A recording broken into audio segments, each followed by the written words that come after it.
ಒಳ್ಳೆಯ ಕೆಲಸಕ್ಕೆ ಒಳ್ಳೆಯ ಫಲ. ಒಂದೂರಿನಲ್ಲಿ ಒಬ್ಬ ಮಹಿಳೆ ಇದ್ದಳು. ಅವಳಿಗೊಬ್ಬ ಮಗ ಇದ್ದನು. ಅವನು ಕೆಲಸ ಹುಡುಕಿಕೊಂಡು ಮನೆ ಬಿಟ್ಟು ಹೋದವನು 2 ತಿಂಗಳಾದರೂ ಬಂದಿರಲಿಲ್ಲ. ಆ ಚಿಂತೆಯಲ್ಲಿಯೇ ಇದ್ದ ಆಕೆ ಅವಳ ಊಟಕ್ಕಾಗಿ ಮಾಡುತ್ತಿದ್ದ ರೊಟ್ಟಿಯಲ್ಲಿ ಒಂದು ರೊಟ್ಟಿಯನ್ನು ನಿತ್ಯವೂ ಮನೆಯ ಕಿಟಕಿಯವರೆಗೆ ಇಡುತ್ತಿದ್ದಳು. ಅವಳ ಉದ್ದೇಶ ಯಾರಾದರೂ ಅತಿಥಿಗಳು ಬಂದು ಅದನ್ನು ತಿಂದು ತನ್ನ ಮಗನಿಗೆ ಆರೈಸಲಿ ಎಂಬುದಾಗಿತ್ತು. ಅವಳ ಆಸೆಯಂತೆ ಪ್ರತಿದಿನ ಒಬ್ಬ ಸಾಧು ಆ ರೊಟ್ಟಿಯನ್ನು ತೆಗೆದುಕೊಂಡು ಹೋಗುತ್ತಿದ್ದರು. ಹೋಗುವ ಮುನ್ನ ಒಂದು ಮಾತು ಹೇಳುತ್ತಿದ್ದ: ನೀನು ಮಾಡಿದ ಕೆಟ್ಟ ಕೆಲಸ ನಿನ್ನ ಜೊತೆಗೆ ಬರುತ್ತೆ, ಹಾಗೆ ನೀನು ಮಾಡಿದ ಒಳ್ಳೆಯ ಕೆಲಸ ನಿನ್ನ ಬಳಿ ಬರುತ್ತೆ ಎಂದು. ಏನೋ 1-2 ದಿನ ಎಂದುಕೊಂಡರೆ ಆ ಸಾಧು ಅದೇ ಮಾತನ್ನು ನಿತ್ಯವೂ ಹೇಳಿ ರೊಟ್ಟಿ ತೆಗೆದುಕೊಂಡು ಹೋಗುತ್ತಿದ್ದ. ಸಾಧುವಿನ ವರ್ತನೆ, ಅವನು ಹೇಳುವ ಮಾತು ಆಕೆಗೆ ಇಷ್ಟವಾಗಲಿಲ್ಲ. ನಾನು ಒಳ್ಳೆಯ ಉದ್ದೇಶದಿಂದ ರೊಟ್ಟಿ ಇಡುತ್ತಿದ್ದೇನೆ, ಆದರೂ ನನ್ನ ಮಗ ಮನೆಗೆ ಮರಳಿ ಬರಲಿಲ್ಲ. ಈ ಸಾಧು ಒಳ್ಳೆಯ ಮಾತನ್ನಂತೂ ಹೇಳುವುದು ಬೇಡ, ಹೀಗೆ ಅಬದ್ಧ ವಾಕ್ಯ ನುಡಿಯುತ್ತಾನೆ. ನಾನೇನು ಕೆಟ್ಟ ಕೆಲಸ ಮಾಡಿದ್ದೇನೆ?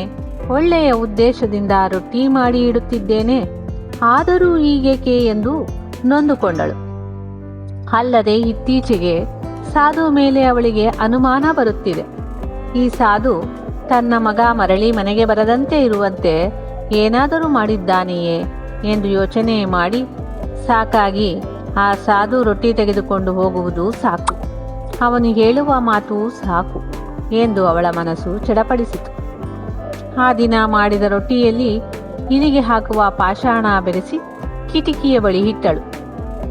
ರೊಟ್ಟಿಯನ್ನು ತಿಂದು ಸಾಧು ಸಾಯಲಿ ಎಂದು ಅವಳ ಮನಸ್ಸಿನಲ್ಲಿ ಇತ್ತು. ವಿಷ ಹಾಕಿದ ರೊಟ್ಟಿಯನ್ನು ಇಡುವುದೇನೋ ಇಟ್ಟಳು. ಆದರೆ ಮನಸ್ಸು ತಪ್ಪು ಮಾಡುತ್ತಿರುವೆ ನೀನು ಎಂದು ಹೇಳುತ್ತಿತ್ತು. ಅವಳ ಮೈ ಬೆವರುತ್ತಿತ್ತು. ತಾನೇನು ಮಾಡುತ್ತಿದ್ದೇನೆ? ಸಾಧುಗಳು ಸರ್ವಸಂಗ ಪರಿತ್ಯಾಗಿಗಳು, ಜಗತ್ತಿಗೆ ಒಳ್ಳೆಯದನ್ನು ಮಾಡಲು ಹೊರಟಿದ್ದಾರೆ. ಅಂತಹವರಿಗೆ ವಿಷ ಕೊಡುತ್ತಿದ್ದೇನೆಯೇ? ಆಕೆ ಮನಸ್ಸಿನ ಮಾತನ್ನು ಕೇಳಿ ವಿಷದ ರೊಟ್ಟಿಯನ್ನು ತೆಗೆದು ಉರಿಯುತ್ತಿದ್ದ ಒಲೆಗೆ ಹಾಕಿದಳು. ಸಮಾಧಾನದಿಂದ ನಿಟ್ಟುಸಿರು ಬಿಟ್ಟು ಇಂದಿನಂತೆ ಒಳ್ಳೆಯ ರೊಟ್ಟಿಯನ್ನು ಮಾಡಿ ಕಿಟಕಿಯವರೆಗೆ ಇಟ್ಟಳು. ಅದೇ ಸಾಧು ಬಂದು ರೊಟ್ಟಿ ತೆಗೆದುಕೊಂಡು ನಿತ್ಯ ಹೇಳುವಂತೆ, ನೀನು ಮಾಡಿದ ಕೆಟ್ಟ ಕೆಲಸ ನಿನ್ನ ಜೊತೆಗೆ ಇರುತ್ತೆ, ಹಾಗೆಯೇ ನೀನು ಮಾಡಿದ ಒಳ್ಳೆಯ ಕೆಲಸ ತಿರುಗಿ ನಿನ್ನ ಬಳಿ ಬರುತ್ತದೆ ಎಂದು ಹೇಳಿ ಹೋದನು. ಆ ತಾಯಿಗೆ ಮತ್ತೆ ಮಗನ ನೆನಪು ಬಂದು ದುಃಖದಿಂದ ಕಣ್ಣೀರು ಹಾಕುತ್ತಾ ಕುಳಿತಿದ್ದಳು. ಆ ಸಮಯಕ್ಕೆ ಮನೆಯ ಮುಂದಿನ ಬಾಗಿಲು ಬಡಿಯುವ ಶಬ್ದ ಕೇಳಿಸಿ ಬಾಗಿಲು ತೆಗೆದು ನೋಡಿದಳು. ಅವಳ ಕಣ್ಣನ್ನು ಅವಳೇ ನಂಬಲಿಲ್ಲ. ಮನೆ ಬಿಟ್ಟು ಹೋಗಿದ್ದ ಅವಳ ಮಗ ಎದುರಿಗೆ ನಿಂತಿದ್ದ. ಅವನು ಮನೆ ಬಿಟ್ಟು ಹೋಗಿ 2 ತಿಂಗಳೇ ಕಳೆದಿತ್ತು. ಪತ್ರವಿಲ್ಲ, ಫೋನು ಮಾಡಿಲ್ಲ, ಯಾರನ್ನೇ ಕೇಳಲಿ ಗೊತ್ತಿಲ್ಲ ಎನ್ನುತ್ತಿದ್ದರು. ಈಗ ಎದುರಿಗೆ ಬಂದು ನಿಂತ ಮಗನನ್ನು ನೋಡಿ ಅವಳಿಗೆ ಆನಂದವಾಯಿತು. ಅವನನ್ನು ದಿಟ್ಟಿಸಿ ನೋಡಿದಾಗ ಊಟ ಮಾಡದೆ ಯಾವುದೋ ಕಾಲವಾದಂತಿತ್ತು. ಮೈ ಮೇಲೆ ಅರಿದ ಬಟ್ಟೆ ಧರಿಸಿದ್ದ ನೋಡಿ ಸಂಕಟವಾಯಿತು. ಮಗನೇ, ಇಷ್ಟು ದಿನ ಎಲ್ಲಿ ಹೋಗಿದ್ದೆ ಎಂದು ಕೇಳಿದಾಗ, ಅಮ್ಮ, ನಾನು ಕೆಲಸಕ್ಕಾಗಿ ಬೇರೆ ರಾಜ್ಯಕ್ಕೆ ಹೋಗಿದ್ದೆ. 2 ದಿನದ ಹಿಂದೆ ನಾನಿದ್ದ ಪ್ರದೇಶಕ್ಕೆ ಶತ್ರು ದೇಶದ ನುಸುಳುಕೋರರು ನುಗ್ಗಿ ಬಂದು ಎದುರಿಸಿ ಬಂಧಿಸಲು ಕರೆದೊಯ್ಯುತ್ತಿದ್ದಾಗ ನಾನು ಹೇಗೋ ಅವರಿಂದ ತಪ್ಪಿಸಿಕೊಂಡು ಬಂದೆ. ಅನ್ನ ನೀರು ಇಲ್ಲದೆ 2 ದಿನವಾಗಿತ್ತು. ಊರಿಗೆ ಬಂದರೆ ಸಾಕೆಂದು ಓಡೋಡಿ ಬರುತ್ತಿದ್ದೆ. ದೇಹದಲ್ಲಿ ತ್ರಾಣವಿಲ್ಲದೆ ರಸ್ತೆಯಲ್ಲಿ ಬಿದ್ದು ಬಿಡುತ್ತಿದ್ದೆ. ಆಗ ಅಲ್ಲಿ ಬರುತ್ತಿದ್ದ ಒಬ್ಬ ಸಾಧುಗಳು ನನಗೆ ಕುಡಿಯಲು ನೀರು ಕೊಟ್ಟು ತಿನ್ನಲು 1 ರೊಟ್ಟಿ ಕೊಟ್ಟರು.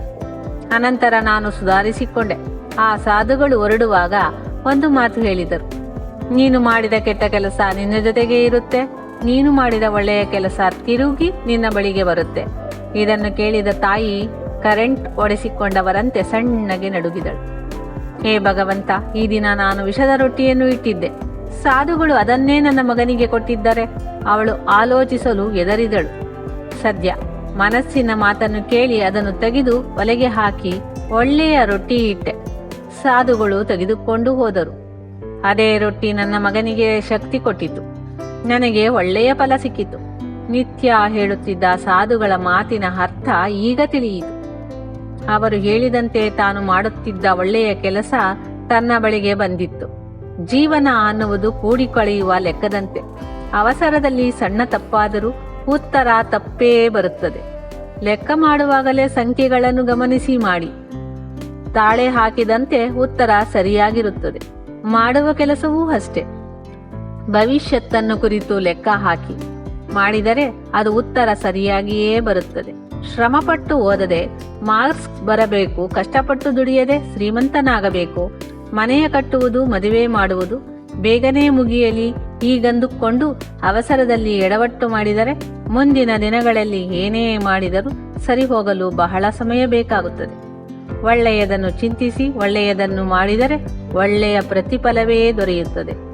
ವೀಕ್ಷಕರೇ, ನನ್ನ ವಿಡಿಯೋ ನಿಮ್ಗೆ ಇಷ್ಟವಾಗಿದ್ದರೆ ಶೇರ್ ಮಾಡಿ, ಲೈಕ್ ಮಾಡಿ. ನನ್ನ ಮುಂದಿನ ವಿಡಿಯೋ ನೋಡಲು ದಯವಿಟ್ಟು ನನ್ನ ಚಾನಲ್ಗೆ ಸಬ್ಸ್ಕ್ರೈಬ್ ಆಗಿ. ಮತ್ತೆ ಭೇಟಿಯಾಗೋಣ. ಧನ್ಯವಾದಗಳು.